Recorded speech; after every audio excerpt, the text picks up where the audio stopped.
உங்க வீட்டுல வயசானவங்க இருக்கிறாங்களா? அப்படி இருந்தாக்கா அவங்களுக்கு இந்த மாதிரி ஒரு பர்னிச்சர் வாங்கி கொடுங்க. அவங்க ரொம்ப சந்தோஷமா இருப்பாங்க. இது பேர் வந்து சோஃபா கம் பெட். இப்ப இது பாக்குறதுக்கு உங்களுக்கு பெட் மாதிரி இருக்குது. உங்களுக்கு இது வந்து உங்களுக்கு நார்மல் சோஃபா மாதிரி ஆயிடும். இது வந்து ஒரு ஹேண்டில்ஸ் இது.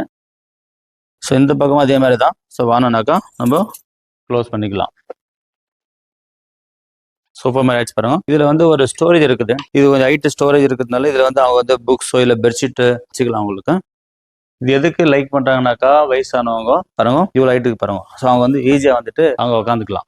ஜென்ரலா கால கீழே வச்சாதான் கம்ஃபர்டபுளா இருக்கும். இப்படி வச்சா கம்ஃபர்டபுளா இருக்காது. ஆனா வயசானவங்களுக்கு இதான் கம்ஃபர்டபுளா இருக்கும். சப்போஸ் வயசானவங்க மட்டும் யூஸ் பண்றது அவசியம் இல்லை. சப்போஸ் அவங்க வீட்டுல இல்ல எங்க போயிட்டாங்க அப்படின்னா கூட மத்தவங்க வீட்டுல இருக்க உட்காரத்துக்கு என்ன பண்ணலாம்னாக்கா இதை அப்படியே ஜஸ்ட் பாருங்க இப்படி ஃபோல்டு பண்ணிட்டாக்கா அவங்க உட்காந்துக்கலாம். இது வரைக்கும் இந்த மாடல்ஸ் என்கிட்ட வாங்கினவங்க வந்து வயசானவங்க மட்டும்தான் இந்த மாடல் வாங்கியிருக்காங்க. அதனாலதான் நான் சொன்னேன் இந்த மாடல் உங்க வீட்டுல யாரா வயசானவங்க இருந்தாக்கா கண்டிப்பா இது வாங்கி கொடுத்தீங்கன்னாக்கா அவங்க குஷி ஆயிடுவாங்க. தயவு செஞ்சு இந்த வீடியோ வந்து பிடிச்சிருந்தாக்கா உங்க ஃப்ரெண்ட்ஸுங்களுக்கு உங்க நெய்பர்களுக்கு எல்லாருக்குமே ஷேர் பண்ணுங்க. ஃபர்ஸ்ட் லைக் பண்ணுங்க, அப்புறமா ஷேர் பண்ணுங்க, ஃபர்ஸ்ட் சப்ஸ்கிரைப் பண்ணுங்க. வணக்கம்.